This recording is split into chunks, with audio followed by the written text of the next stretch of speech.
सबको जय मसीह की। मेरे प्रियो, विवाह का आरंभ सृष्टि के उत्पत्ति के समय से चलता आ रहा है और विवाह हर जाति, हर धर्म और हर संप्रदाय में विवाह का होना निर्धारित किया गया है। आइए हम देखें बाइबल में विवाह के बारे में क्या कहा गया है। विवाह करना क्यों अनिवार्य है? बाइबल के अनुसार विवाह एक महत्वपूर्ण और पवित्र बंधन है। यह केवल दो व्यक्तियों का मिलन नहीं है, बल्कि एक आध्यात्मिक बंधन है जिसे परमेश्वर द्वारा स्थापित किया गया है। बाइबल में विवाह के महत्व और उद्देश्य के बारे में 9 प्रमुख बातें बताई गई हैं। नंबर 1, परमेश्वर की योजना। मेरे प्रियो, बाइबल के पहले अध्याय में ही विवाह के बारे में कहा गया है। उत्पत्ति 2 उसका 18 से 24 पद में परमेश्वर ने आदम के लिए एक साथी बनाने की योजना बनाई और परमेश्वर ने कहा, आदम का अकेला रहना अच्छा नहीं है, मैं उसके लिए एक सहायक बनाऊंगा जो उसके योग्य हो। और इस प्रकार परमेश्वर ने आदम को गहरी नींद में सुलाकर उसकी एक पसली को निकाला और उसमें जीवन का श्वास फूंक दिया और वह जीवित प्राणी बन गया। और आदम ने उसे नारी कहा, क्योंकि वह नर से नारी बनी, इसीलिए उसका नाम वह हव्वा रखा गया।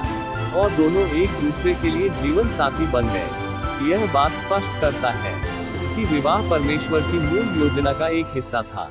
नंबर 2, पवित्र बंधन। मेरे प्रियो, विवाह केवल एक सामाजिक समझौता नहीं है, बल्कि यह एक पवित्र बंधन है, क्योंकि मत्ती 19 उसका 6 पद में यीशु मसीह ने कहा, इसलिए जो परमेश्वर ने जोड़ा है उसे मनुष्य अलग न करे। विवाह के इस पवित्र बंधन को कोई मानव शक्ति तोड़ नहीं सकती। यह एक अटूट वचन है जो पति पत्नी के बीच एक गहरा संबंध स्थापित करता है। नंबर 3, प्रेम और समर्पण। मेरे प्रियो, इफिसियों 5 उसका 25 से 33 पद में प्रेरित पौलुस ने बताया कि पति को अपनी पत्नी से वैसे ही प्रेम करना चाहिए जैसे मसीह ने चर्च से प्रेम किया। मसीह ने चर्च के लिए अर्थात अपने लोगों के लिए अपना जीवन दिया और पति को भी अपनी पत्नी के प्रति उसी प्रकार का समर्पण दिखाना चाहिए। इसी प्रकार पत्नियों को भी अपने पतियों का सम्मान करना चाहिए। यह पारस्परिक प्रेम और समर्पण विवाह को मजबूत और स्थिर बनाता है। नंबर 4, बच्चों की परवरिश। बाइबल में विवाह का एक महत्वपूर्ण उद्देश्य बच्चों की परवरिश है। मलाकी 2 उसका 15 में लिखा है, और क्या वह एक नहीं बना, और उसमें एक ही आत्मा थी, और वह क्यों एक बना, ताकि वह परमेश्वर के भक्त संतान उत्पन्न करे।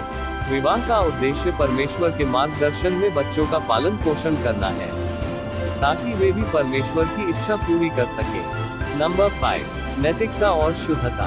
पहला कुरिन्थियों 7:2 में पौलुस ने लिखा, परंतु व्यभिचार से बचने के लिए हर एक पुरुष अपनी पत्नी रखे और हर एक स्त्री अपने पति रखे। विवाह नैतिकता और शुद्धता बनाए रखने का एक साधन है। यह व्यक्तियों को अनैतिक संबंधों से दूर रखता है और समाज में नैतिकता को बनाए रखने में मदद करता है। नंबर 6, सामाजिक स्थिरता। विवाह समाज की नींव है। यह सामाजिक स्थिरता और सामुदायिक सामंजस्य को बढ़ावा देता है। जब पति और पत्नी एक साथ मिलकर परिवार चलाते हैं तो समाज में शांति और स्थिरता बनी रहती है।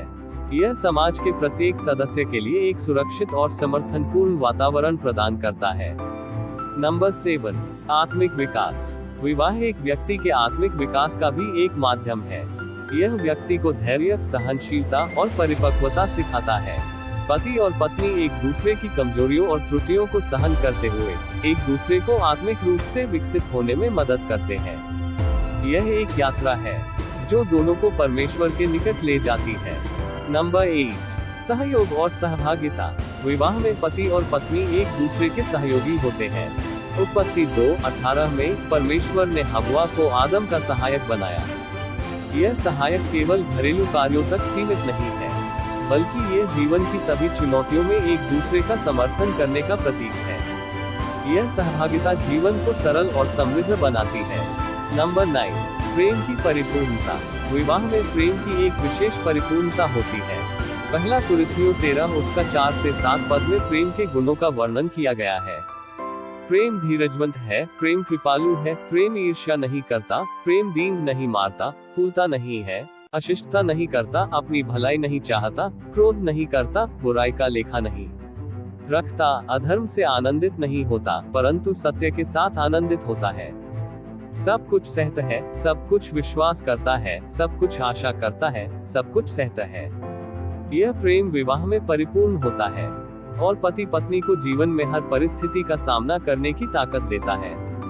मेरे प्रियो, इस पूरे संदेश में यह निष्कर्ष निकलता है कि बाइबल के अनुसार विवाह एक दिव्य और पवित्र बंधन है जिसे परमेश्वर ने स्वयं स्थापित किया है। यह केवल एक सामाजिक अनुष्ठान नहीं है, बल्कि एक आध्यात्मिक बंधन है जो पति और पत्नी को जीवन के हर पहलू में एक दूसरे का सहयोग करने, प्रेम करने और सम्मान करने की प्रेरणा देता है। विवाह नैतिकता, शुद्धता और आत्मिक विकास का मार्ग है जो समाज को स्थिरता और सामंजस्य प्रदान करता है। इस प्रकार विवाह का महत्व बाइबल में गहराई से व्याख्यायित किया गया है और इसे जीवन की एक महत्वपूर्ण और आवश्यक नियम या बंधन माना गया है। इसीलिए विवाह करना हर व्यक्ति के लिए अनिवार्य कहा गया है, चाहे मसीही व्यक्ति हो, चाहे गैर मसीही। मेरे प्रियो, आज का यह संदेश आपको कैसा लगा? जरूर कमेंट करके बताएं। ऐसे ही बाइबल का संदेश को जानने के लिए चैनल को सब्सक्राइब करें। जानकारी अच्छी लगी हो तो वीडियो को भी एक लाइक जरूर करें। आज के लिए बस इतना ही। सबको जय मसीह की।